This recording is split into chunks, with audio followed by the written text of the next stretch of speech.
बिस्मिल्लाहिर्रहमानिर्रहीम। अस्सलाम वालेकुम।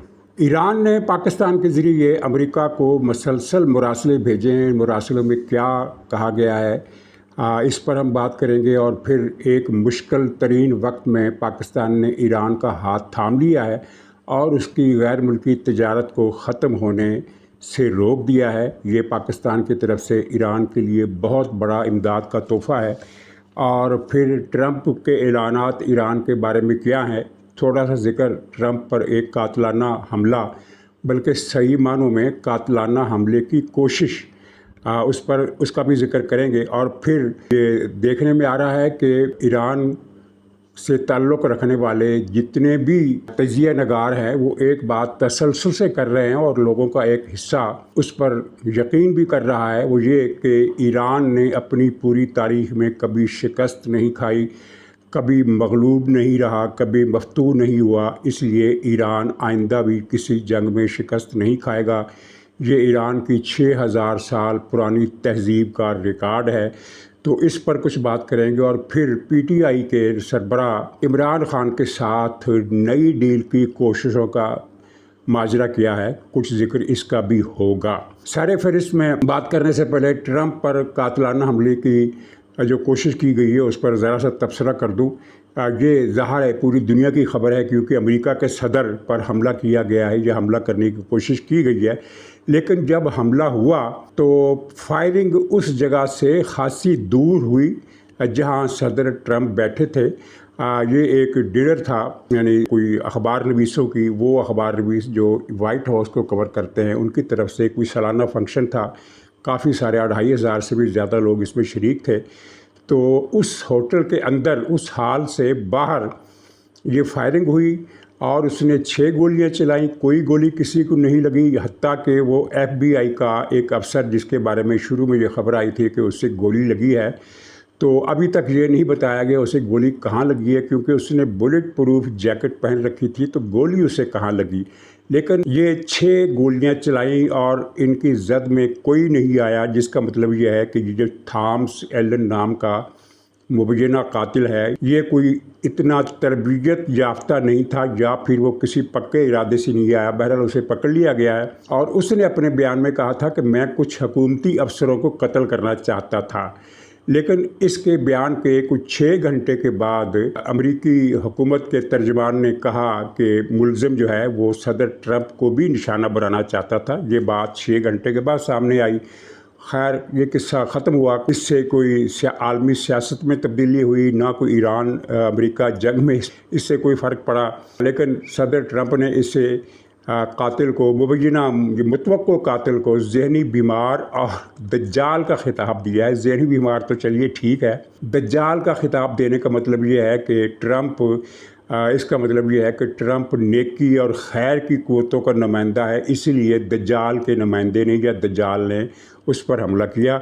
यानी ट्रंप ने एक मरतबा फिर ख़ुद को एक मुक़द्दस हस्ती बनाकर पेश करने की कोशिश की है। और ये ट्रंप की ड्रामा नगारियों में, ड्रामा नवीसियों में एक नई नवीसी आप इसे कह सकते हैं। तो खैर इसका कोई आलमी हालात पर या जंग के हालात पर या अमेरिका की मईशत पर कोई मनफी या मस्बत असर होने का कोई इम्कान नहीं है, कोई गुंजाइश नहीं है। इसलिए मैं तो इस वाक़े पर बहस नहीं करूँगा। एक ज़ीरो वाक़या, इसका कोई इम्पैक्ट नहीं होगा। हाँ, ये कहा जा सकता है कि ट्रंप की मकबूलियत चूँकि अमेरिका में बहुत गिर गई है और ख़ास तौर पर उन पर तनकीद में इजाफ़ा हो गया है। डेमोक्रेटिक पार्टी के अलावा वो हल्के, अखबार नवीसों के वो हल्के जो रिपब्लिकन के हामी समझे जाते हैं, वो भी ट्रंप पर तनकीद कर रहे हैं। तो शायद इस तनकीद में कुछ नरमी आए, मुझे नहीं पता, लेकिन इसका इम्कान हो सकता है। इससे ज़्यादा इस वाक़े की कोई वैल्यू नहीं है।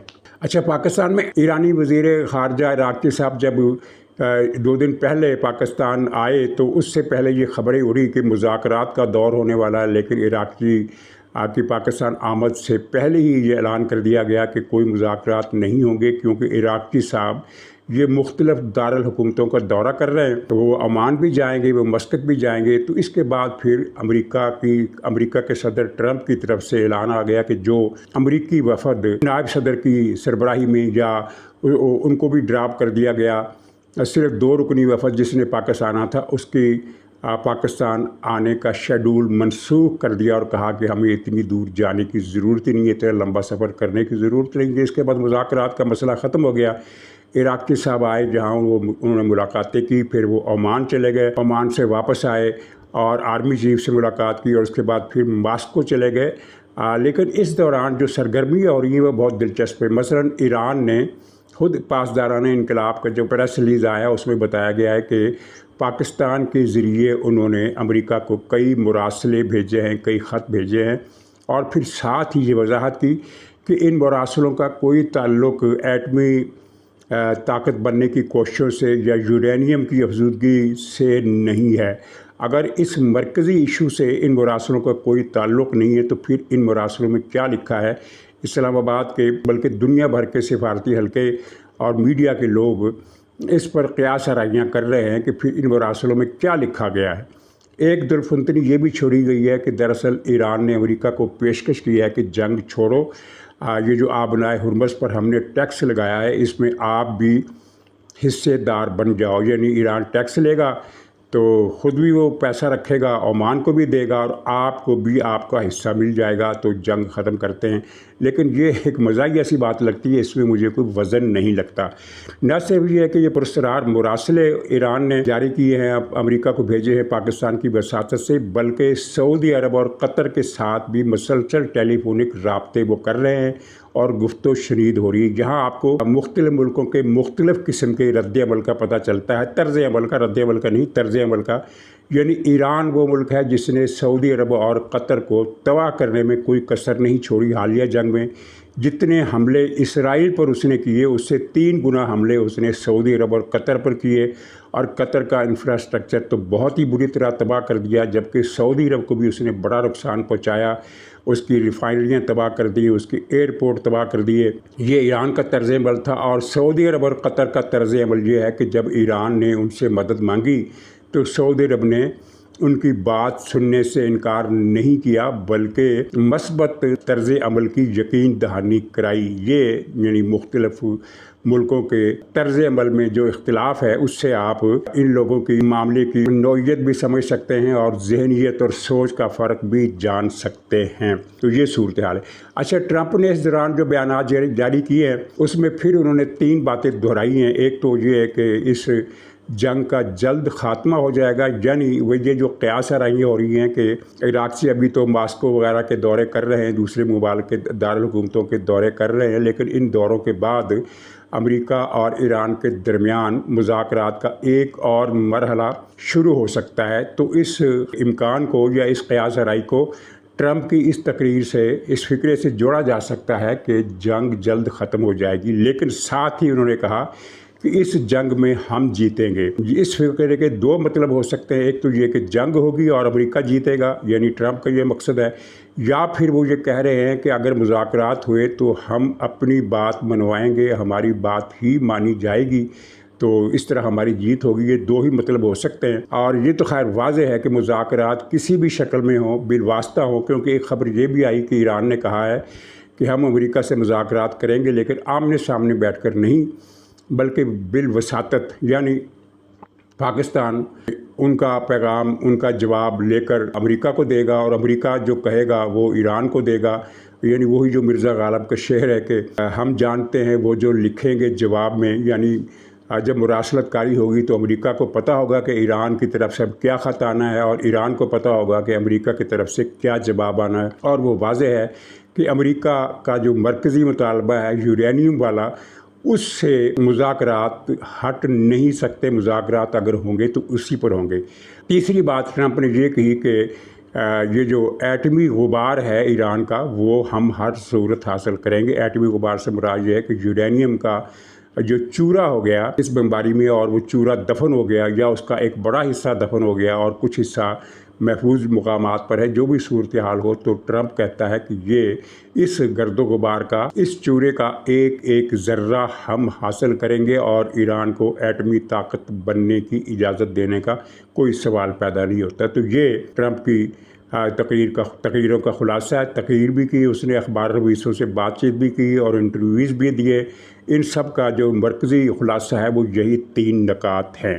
اچھا، ادھر ایران کے اندر جو صورتحال ہے، ایک تو کل ایرانی صدر نے پزشکیان نے یہ اپیل کی کہ 10 کے بجائے 2 بلب جلائیں، یعنی ایران کو توانائی کی قلت کا سامنا ہے، اس کے کچھ بجلی پیدا کرنے والے مراکز تو اڑا دیے گئے ہیں، کچھ ٹرانسپورٹیشن کا مسئلہ ہے کہ تیل شاید اس طرح بعض مقامات پر نہیں پہنچ رہا، یا کیا وجہ ہو سکتی ہے؟ اس لیے کہ ایران کے اندر تو تیل کی کوئی قلت نہیں ہے، وہ تو وافر ہے اور وہ تو مفت بھی بجلی گھروں کو فراہم کر سکتا ہے، لیکن کوئی نہ کوئی شکل ایسی بحران کی ہے کہ جس کی وجہ سے یہ اپیل کرنا پڑی۔ اور اپیل پر آپ غور کیجئے، یہ نہیں کہا کہ 2 کی بجائے 1 بلب جلائیں یا 10 کی جگہ 5 بلب جلائیں، بلکہ یہ کہا کہ 10 کی جگہ 2 بلب جلائیں، یعنی کہ 20% بجلی خرچ کریں، جتنی آپ خرچ کر رہے ہیں اس کا صرف 20% خرچ کریں، 80% بچائیں، یعنی کہ بحران خاصا بڑا ہے۔ اچھا، 2 دن پہلے مختلف 8-10 شہروں میں عوامی حلقوں کی طرف سے ایرانی مولوی پارٹی کے مراکز پر ڈرون حملے کیے گئے تھے، جن کے نقصانات کی خبر ایران نے جاری نہیں کی۔ ایرانی حکام نے صرف یہ بتایا کہ دشمن کے ڈرون طیاروں کو ہم نے فضا میں تباہ کر دیا ہے۔ تو کل جناب یہ ہوا ہے کہ جو شہر ہے کرمان شاہ میں ایک مرتبہ پھر ڈرون حملے ہوئے ہیں اور مولوی پارٹی کے کئی دفاتر کو، کئی بلڈنگوں کو نشانہ بنایا گیا ہے، اور تصدیق ایرانی حکام نے صرف یہ کی ہے کہ جہاں دشمن نے ڈرون حملے کیے ہیں اور ان کے نقصان کتنا ہوا یہ بات نہیں چھپائی گئی۔ تو کرمان شاہ کا ہم نام ایک اور شہر ہے کرمان، تو کرمان میں مولوی پارٹی کا ایک جلسہ تھا، تو وہاں عوامی گروپوں نے اس پر فائرنگ کر دی، جس سے 4 افراد زخمی ہوئے۔ فائرنگ کر کے لوگ فرار ہو گئے، بعد ازاں ایرانی حکومت نے کچھ 3-4 افراد پکڑ لیے۔ اچھا، ایک اور عجیب واقعہ ہوا ہے، کاشان جو مرکزی ایران کا شہر ہے، اس کے پاس ایک فنکشن ہوا ہے پاسداران انقلاب کا اور مولوی پارٹی کا ملا جلا۔ اس فنکشن میں ان لیڈروں کی تصویریں رکھی گئیں جو امریکی حملوں میں مارے گئے تھے۔ تو ان تصویروں میں سب سے بڑی تصویر تو علی خامنائی کی تھی، لیکن جو دوسری تصویریں تھیں ان میں مجتبیٰ خامنائی کی تصویر بھی شامل تھی، اور لکھا گیا تھا کہ یہ بھی امریکی حملے میں مارے گئے۔ تو اس واقعے کی تفصیلات یا اس کا پس منظر کا پتہ نہیں چل سکا کہ یہ تصویر کسی غلط فہمی کی وجہ سے وہاں لگائی گئی یا سچ میں مجتبیٰ خامنائی وہ مارا گیا ہے، یہ اس کی ابھی تک وضاحت نہیں، لیکن بہرحال ایک عجیب یعنی منظر ہے اس کی ویڈیو بھی جاری کی گئی ہے اور اس ویڈیو کی تردید ابھی تک نہیں ہوئی۔ اب پاکستان نے، آپ کے علم میں ہے کہ 3-4 دن سے ایرانی بندرگاہوں سے کوئی جہاز نہ تیل کا نہ دوسرے سامان تجارت کا آبنائے ہرمز سے نکل سکا اور نہ ہی کوئی اندر جا سکا، یعنی ان 3-4 دنوں میں کوئی بریچ نہیں ہو سکی، جس سے یہ پتہ چلتا ہے کہ امریکہ کی ناکہ بندی اب پہلے سے زیادہ سخت ہو گئی، اور بیچ میں جو لوپ ہولز رہ گئے تھے، جو گیپ رہ گئے تھے سیکورٹی کے، وہ پر کر لیے ہیں۔ اب 3-4 دن سے کوئی ایرانی بندرگاہوں سے جہاز روانہ نہیں ہو سکا، نہ ان بندرگاہوں تک کوئی جہاز پہنچ سکا ہے۔ ظاہر اس کی وجہ سے ایران کو خاصی پریشانی ہوگی، اور اطلاعات تو یہ بھی ہیں کہ اگر یہ ناکہ بندی اسی طرح رہی، کسی مذاکرات کے عمل میں کوئی ریلیکسیشن نہ ملی، تو 3 دن کے بعد، یعنی آج کا دن شامل کر کے 3 دن بعد ایران کو اپنے تیل کے کنویں بند کرنا پڑیں گے، جو ایران کے لیے بہت بڑا بحران ہوگا۔ اس دوران ایران کی غیر ملکی تجارت رک کر رہ گئی ہے، اور جو ایرانی حلقے دن رات پاکستان کو گالیاں دیتے ہیں، اب بھی آپ دیکھیے PTI کا جتنا سوشل میڈیا سیل ہے وہ ان دنوں ایران کا سوشل میڈیا سیل بنا ہوا ہے، اور پاکستان کو غداری کے طعنے دے رہا ہے، پاکستان کو امریکہ کا ایجنٹ ہونے کے طعنے دے رہا ہے، اور کہہ رہا ہے کہ پاکستان امریکہ کی حمایت پر دراصل ایران کی پشت میں خنجر گھونپ رہا ہے۔ تو تازہ خنجر پاکستان نے ایران کی پشت پر یہ گھونپا ہے کہ ڈوبتی ایرانی تجارت کا ہاتھ پاکستان نے تھام لیا ہے، اور اسے یہ سہولت دے دی ہے ایران کو کہ وہ دنیا کے کسی بھی ملک سے تجارت کرنا چاہے تو وہ گوادر، کیماڑی، کراچی، پسنی، جوانی، ان تمام علاقوں سے، یعنی بلوچستان سے لے کر کراچی تک کے ساحل سے کے ذریعے کسی بھی ملک سے تجارت کر سکتا ہے۔ یعنی اگر ایران اپنے جہاز بھیجے تب بھی ٹھیک ہے، کسی اور سے جہاز کرائے پر لے تب بھی ٹھیک ہے، یہ جہاز پاکستانی بندرگاہوں پر لنگر انداز ہوں اور سامان تجارت پاکستانی علاقے میں اتاریں، या पाकिस्तानी इलाके से सामान तजारत इन जहाज़ों पर लादें और फिर ईरान के अंदर से गैर मुल्की बरामदात के लिए ईरान के अंदर से माल आएगा और बाहर से जो सामान आएगा वो इन बंदरगाहों के ज़रिए खुश्की के रास्ते फिर ईरान तक पहुँचेगा। यानी अमेरिका की नाकाबंदी अपनी जगह, लेकिन ईरान की गैर मुल्की तजारत बंद नहीं होगी। ये पाकिस्तान ने बंदोबस्त कर लिया।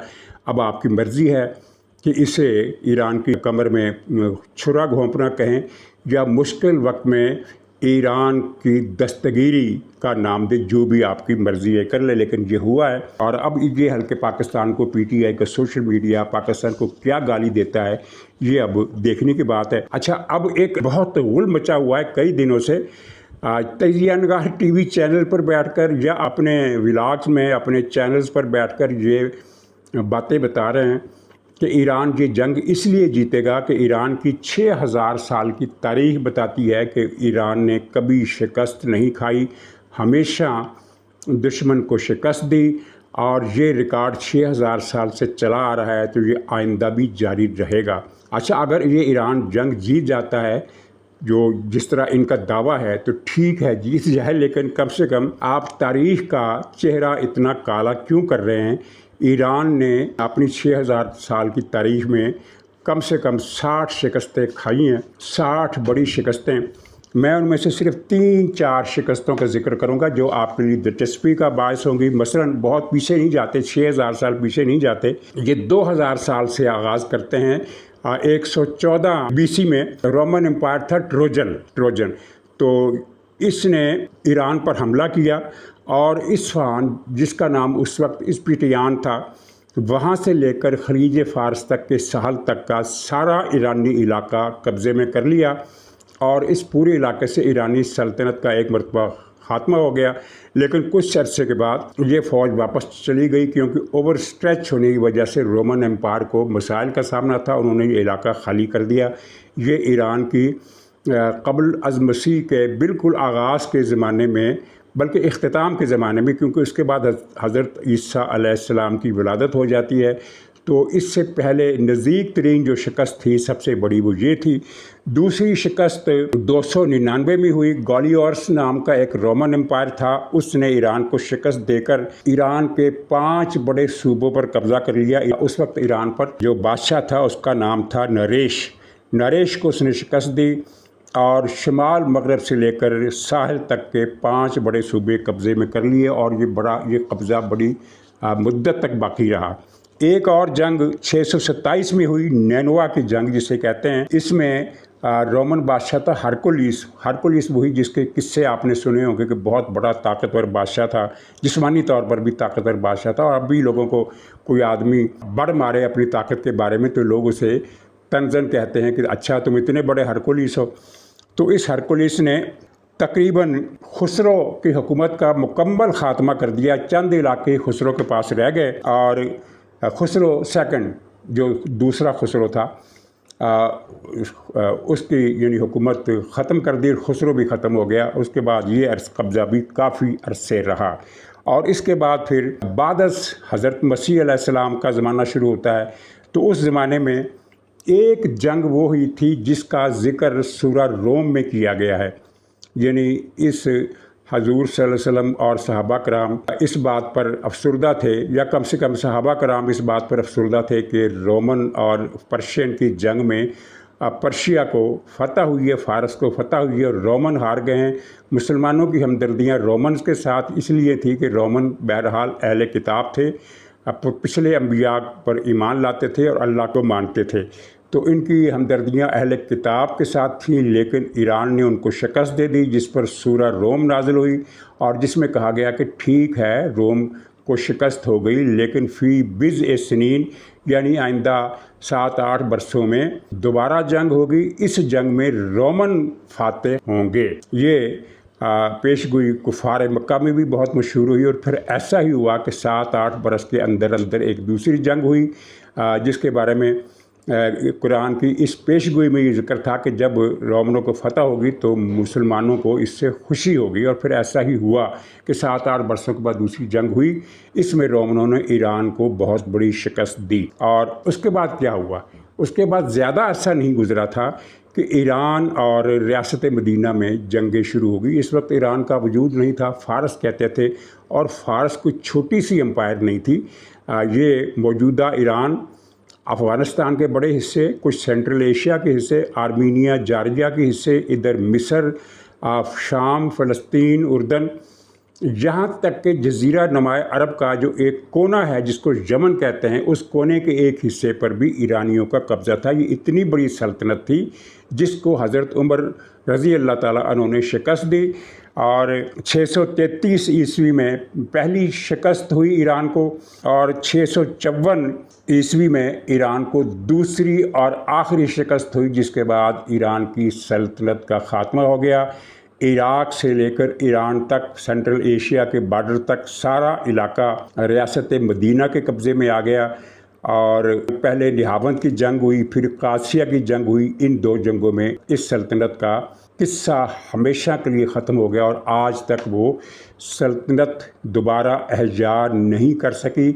मौजूदा ईरान उस सल्तनत का एक हिस्से पर मबनी है, पूरी ससानी सल्तनत ये नहीं बन सका। और इसमें जो अहम बात है वो ये देखने के काबिल है, वो ये है कि रियासत मदीना का कब्ज़ा ईरान पर पूरे 500 साल रहा है। 500 साल ये दुनिया में किसी भी एक मुल्क की दूसरे मुल्क पर हुकूमत का सबसे लंबा अरसा है। अंग्रेज़ी साम्राज्य भी पूरे इंडिया पर 150 साल से ज़्यादा हुकूमत नहीं कर सका था।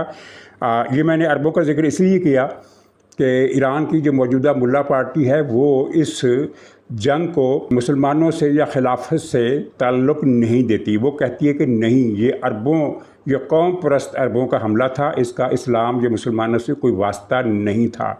और इसी वजह से फिर वो हज़रत उमर के ख़िलाफ़ डॉक्यूमेंट्रीज़ भी बनाते हैं, किताबें भी लिखवाते हैं, प्रोग्राम भी करते हैं। वो कहते हैं इसका इस्लाम से, मुसलमानों से कोई वास्ता नहीं था, ये अरबों का कब्ज़ा था। चलिए, अगर उनकी बात ज़बान इस्तेमाल की जाए तो इसका मतलब ये है कि अरबों ने ईरान पर 500 साल कब्ज़ा किए रखा, यानी खिलाफत राशिदा का दौर ख़त्म हुआ।